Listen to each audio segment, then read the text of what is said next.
Hey there Mega Man fans, and welcome to a quick Mega News Roundup because I do have a couple noteworthy things to talk about. The first is that Mega Man Legacy Collection 2 now has a new PS4 theme that you can receive by pre-ordering the game on the PlayStation Store. The theme features a new wallpaper designed by Udon artist Chamba, which depicts Mega Man, Dr. Wily, and a selection of robot masters that appear in the collection, which contains Mega Man 7, 8, 9, and 10, with the addition of an art gallery, music player, as well as a challenge mode, and will launch on August 8th. I should also mention the price tag is $20 US.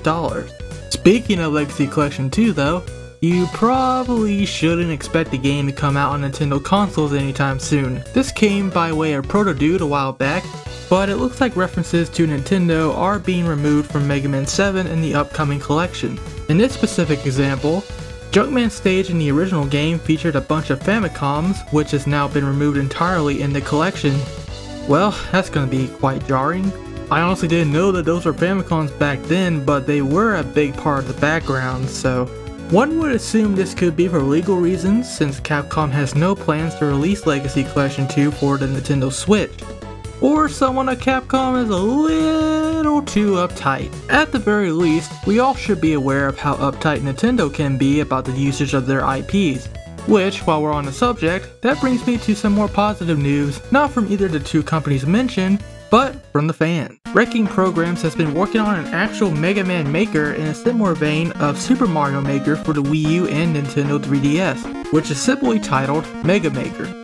Except this is a PC release, since it's a fan game and all. This game will put the task of creating new Mega Man levels into the hands of fans, and you will have a selection of assets available to use that pull from Mega Man 1 through 6. We're talking 129 tile sets, 40 backgrounds, 29 level objects, 46 enemies, 12 bosses, 63 music tracks, all from the classic series, 24 special weapons, and more things to play around with. And if that offering sounds low to you, content updates and bug fixes have been promised in the future to come.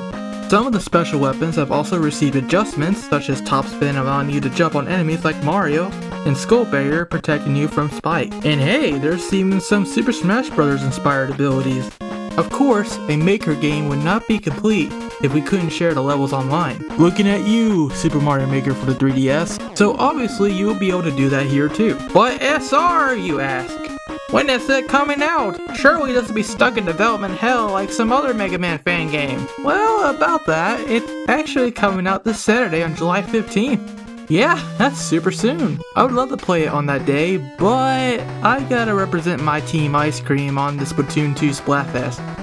Sorry. This being a fan game though, I've seen lots of comments on the internet along the lines of "No, Capcom's gonna cease and desist this game immediately."